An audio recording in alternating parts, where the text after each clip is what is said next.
If there was one thing that you'd want to pitch to the machine, to go up to Bill Gates' office is what up here somewhere. If you had an hour with him, what would you pitch him on? Oh, that's easy. Social computing and syndication. Okay. I think that there's the connection between stuff like blogging, RSS, things like Orkut and Friendster, and maybe even stuff like WinFS as well are very interesting. And I keep telling myself that I'll write a paper about it, but I don't have the free time because I work on RSS band and I work on work stuff. But when I talked to Lily Chang, I talked to her about some of it, and there's some of the artificial communities you're trying to build in the social computing world, you already have.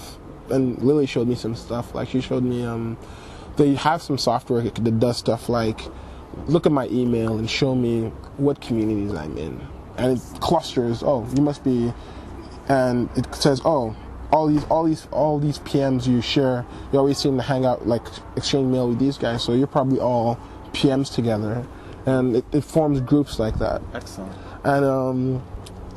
And being able to harness that, I think makes a lot more sense, especially with stuff we're doing with pushing concepts like contact and so on into the actual file system, are very powerful, and a lot more powerful than going to some website and artificially creating these things and having to maintain them by hand. Absolutely. So if you could somehow just pick these up ambiently, again, like blogs are a good example. Like, I'm subscribed to feeds from people that I work with, people whose opinions I respect, some people who I just think are funny, some of my friends and so on, and all that, and all that's latently in my aggregator. Like I don't have to like type that out. Like it's all that info is there. Yeah. And there should be some way, and not some way. Like I should be able to close the gap.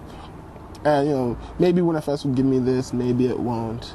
Maybe some blogging will give me this, maybe some social software will give me this, but I should be able to close the gap without having to move the information around or manually manage this information, because there are already places that I have this information. My IM contact list has a good idea of who my coworkers and my friends and stuff are. Right.